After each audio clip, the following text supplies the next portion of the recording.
Is this the week the Buffalo Bills finally silence the doubters and take down Patrick Mahomes? Or will their struggling secondary spell trouble against one of the NFL's hottest offenses?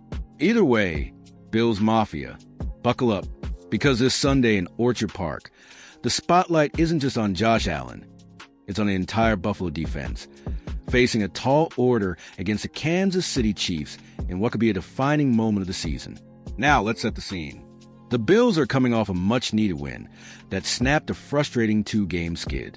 Josh Allen looked more composed, James Cook exploded on the ground, and the offense rediscovered its rhythm. But the question hanging over this team isn't whether Allen can score points. It's whether Buffalo's secondary can stop one of the best quarterbacks of this generation. And right now, that secondary is hurting. The Bills already have two safeties, Taylor Rapp and Damar Hamlin, on injury reserve, and veteran corner Tre'Davious White hasn't looked quite like his old self. Meanwhile, Christian Benford has been steady but not spectacular, and first-round rookie Maxwell Hairston is still finding his footing in the NFL. Then came another setback. Nickel corner Taron Johnson, a reliable anchor in coverage, popped up on an injury report with a groin issue late in the week. That's a lot of moving parts heading into a matchup with Patrick Mahomes, a quarterback who's not just elite, he's surgical. Since Week 4, the Chiefs have averaged 30.8 points and over 415 yards per game, torching defenses with precision and creativity. Mahomes currently ranks second in passing yards, first in total touchdowns, and first in success rate, according to Sports Illustrated's Matthew Verderame. And let's not forget the arsenal he's working with. Travis Kelce, Rashee Rice, Xavier Worthy, Hollywood Brown, Juju Smith-Schuster, and Tyquan Thornton, all capable of big plays. But here's where things get interesting. While Buffalo ranks just 29th in overall pass coverage by Pro Football Focus, their pass rush remains among the best in the league, sitting second in sack percentage at 10.4%. In other words, if the Bills can get pressure with 4, they've got a shot. That's exactly why Buffalo went out and signed Joey Bosa, pairing him with Greg Rousseau and Von Miller to form one of the deepest defensive fronts in the AFC. As head coach Sean McDermott said earlier this week, "We've got to make Mahomes uncomfortable. You don't stop him, but you can make him hurry, and that's where games are won." And that's vintage McDermott, disciplined, detailed, and defense first. Since taking over in 2017, he's reshaped the Bills from a hopeful underdog into a perennial contender. But this year has tested him more than any other.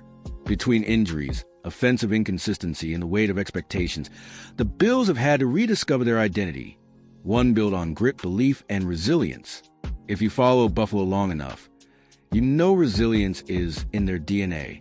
From Jim Kelly and Thurman Thomas leading 4 straight Super Bowl runs in the 1990s, to Josh Allen redefining what it means to be a franchise quarterback, this team has always fought through adversity. And if there's one fan base that knows how to rally behind their team, it's Bills Mafia, the most loyal, loud, and passionate fans in football. Rain, snow, or blizzard, they show up, breaking tables, grilling in the snow, and donating millions to charity after heartbreaks. It's more than football in Buffalo. It's family. Now, let's talk offense for a second. Ken Dorsey's play calling has been under fire lately. But when the Bills establish the run and keep Allen from having to play hero ball, they're nearly unstoppable. Look at last week. James Cook's 216-yard explosion opened up the passing game, giving Allen time and confidence. And when Stephon Diggs gets early touches, it sets the tone. Expect Dalton Kincaid, the second-year tight end, to play a huge role this week, especially across the middle of the field, where the Chiefs' linebackers can be exposed in zone coverage. But make no mistake, this game isn't just about X's and O's. It's about revenge, pride, and the scars of past heartbreaks. Who could forget the 13 seconds game in 2022? Buffalo had it. Josh Allen threw 2 touchdown passes in the final 2 minutes, only for Mahomes to march Kansas City downfield in, 13 seconds, stealing a win and crushing Buffalo's Super Bowl dreams. Those moments stick with you. And you can bet Allen hasn't forgotten.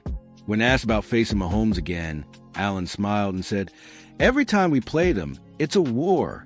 That's what you live for. That's the mindset you want in your leader." Josh Allen isn't just one of the best quarterbacks in the NFL. He's Buffalo's beating heart. His combination of toughness, arm talent, and unshakable belief embodies everything the city stands for. The Bills enter Week 9 sitting just behind the Dolphins in the AFC East standings. But with Miami's recent struggles and the Jets' ongoing quarterback carousel, the division remains wide open. And this game, a national CBS Game of the Week matchup, could very well determine Buffalo's playoff trajectory. Win, and they reassert themselves as a top contender. Lose, and the pressure only grows. But if there's one thing history has shown us, it's this: never count out the Buffalo Bills. They've faced heartbreak, blizzards, and brutal injuries, and they always find a way back. And this weekend, under the cold skies of Orchard Park, the Bills have a chance to make another statement, to prove that they're not just chasing Mahomes and the Chiefs, they're ready to surpass them. So, Bills Mafia, are you ready for Sunday? Can Josh Allen lead the charge and pull off another signature win? Can the secondary rise to the challenge and contain the NFL's most dangerous passing attack? Drop your score predictions in the comments, and let me know who you think will be the MVP of this crucial matchup. Don't forget to like, subscribe, and hit that bell for more weekly Buffalo Bills news, analysis, and updates all season long. Because one thing's for sure, in Buffalo, hope never freezes.